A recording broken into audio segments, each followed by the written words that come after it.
ہاں کتابیں ایسی لکھ دی گئی آپ کے لیے، نماز کے طریقے کی کتاب، کیا حنفی مسلک کے مطابق نماز کے طریقے کی کتاب کہتے ہیں، وہ کیا جی ہو نماز کا طریقہ کتاب و سنت کی روشنی میں بولے تو صحیح بات ہے، حنفی مسلک پر اس کی روشنی میں تو کوئی الگ مسلک اترا کیا؟ کتاب و سنت کے علاوہ بھی کوئی اور اترا کیا؟ ہمارے مسلک میں کیا عورتوں کو مسجد میں آنے کی اجازت نہیں؟ تم کون جی ہوتے؟ بخاری کی حدیث ہے لا تمنعوا اماء اللہ مساجد اللہ، اللہ کی بندیوں کو اللہ کی مسجد سے آنے سے نہ روکو، اللہ کے رسول کا قول ہے اللہ کی بندیوں کو اللہ کی مسجد سے آنے سے نہ روکو، اور یہاں امام بولتا ہے کہ حنفی مسلک میں جائز نہیں ہے۔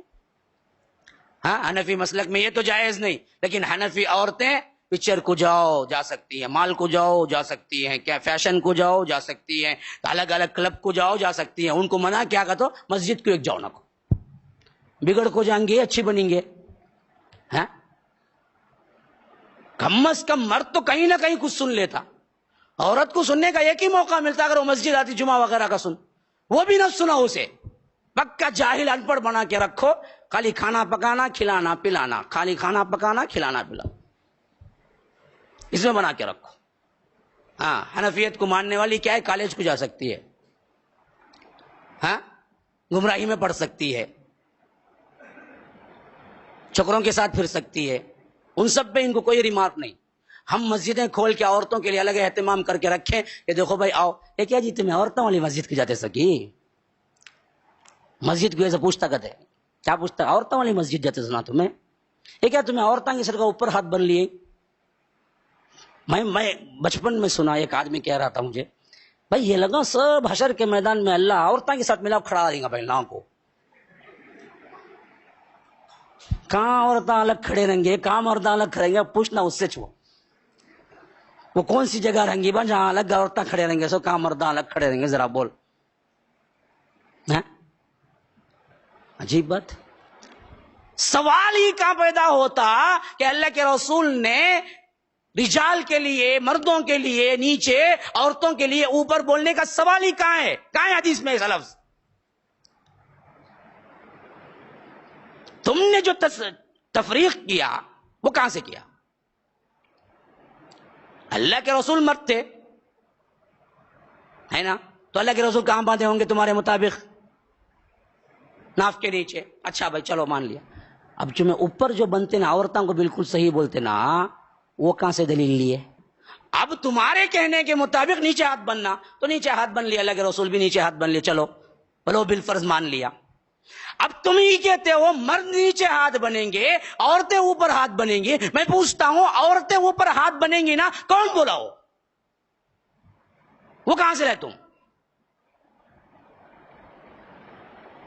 اس کا مطلب یہ ہوا کہ اللہ کے رسول اوپر ہاتھ بھی باندھے، تبھی تمہیں بول سکتے ہیں عورتیں بھی اوپر ہاتھ بن سکتے ہیں، کیونکہ عورت کے لیے مرد کے لیے سب کے لیے اتباع کون جی؟ ہاں اللہ کے رسول ہی، تم ہی تفریق کرتے ہو، مرد نیچے عورت اوپر بولے تھے، کون بولے؟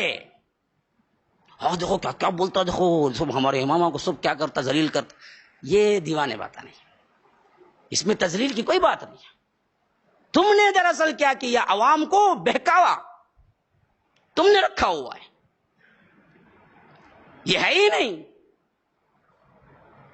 تو 300 ہجری تک کوئی عمل ایسا نہیں ہوتا تھا کہ اس میں یہی ہیں اس میں یہی ہیں بول کے، جو صحیح ملتا کتاب و سنت سے ملتا عمل کر لیتے۔ آج بھی سلفیوں کا، اصحاب الحدیث کا، اہل الحدیث کا یہی منہج ہے، ان کا امام ایک ہی ہے، محمد الرسول اللہ صلی اللہ علیہ وسلم۔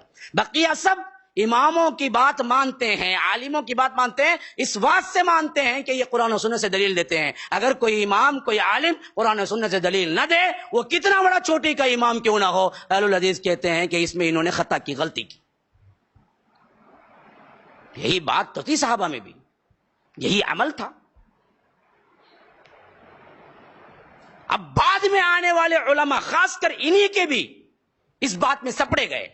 اگر ان سے پوچھا گیا، ایک آدمی نیا نیا اسلام قبول کرتا ہے، اب وہ لا الہ الا اللہ محمد الرسول اللہ بولنا کی نہیں، ساتھ میں ابو حنیفہ کی امامت اور ان کی تقلید بھی بولنا کی نہیں کی، کیا کرنا انہیں مسلمان ہونے کے؟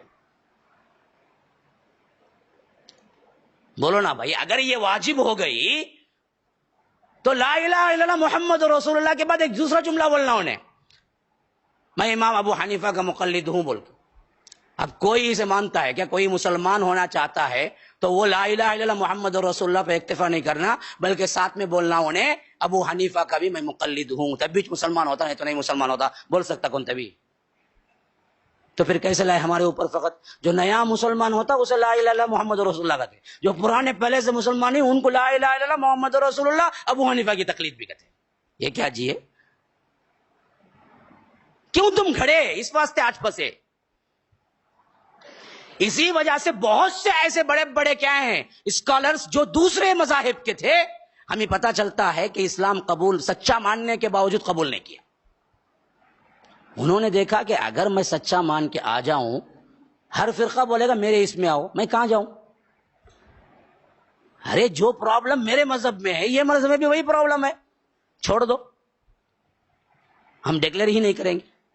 بات کہاں تک صحیح ہے معلوم نہیں، لیکن امبیڈکر کے بارے میں یہ بات میں نے خود پڑھی ہے کہ وہ دل سے مانتا تھا کہ مذہب اسلام صحیح ہے، اور لوگوں کو بھی بولتا تھا اپنے اپنے شیڈول کاسٹ جو بھی تھے، اگر کوئی مذہب تم چاہتے ہو تو اسلام کو پیروی کرو، اور کھل کے ڈکلیئر کرنا بھی چاہتا، لیکن ڈرتا یہ تھا کہ ڈکلیئر کرنے کے بعد حنفی بنے یا شافی بنے یا حنبلی بنے یا مالکی بنے، اس واسطے ڈکلیئر ہی نہیں کیا۔ یہ فرق دراصل اسلام کو روکنے کا سبب بن گئے۔ اتنی بڑی بڑی کیا ہے مصیبتیں آئی، پھر بھی ہمارے علماء ٹس سے مس نہیں ہوئے۔ آج بھی وہی چیز کیا کرتے ہیں، ہمارے اوپر ڈالتے ہیں۔ السلام علیکم ورحمۃ اللہ وبرکاتہ۔ ناظرین کرام، مرکز السلام کے اس چینل کو ابھی تک جنہوں نے سبسکرائب نہیں کیا ہے، برائے مہربانی سبسکرائب کریں، اور ہر دن کی اپڈیٹ کے لیے آپ بیل بٹن دبا کر ہمارے ساتھ تعاون فرمائیں۔ جزاکم اللہ خیرا۔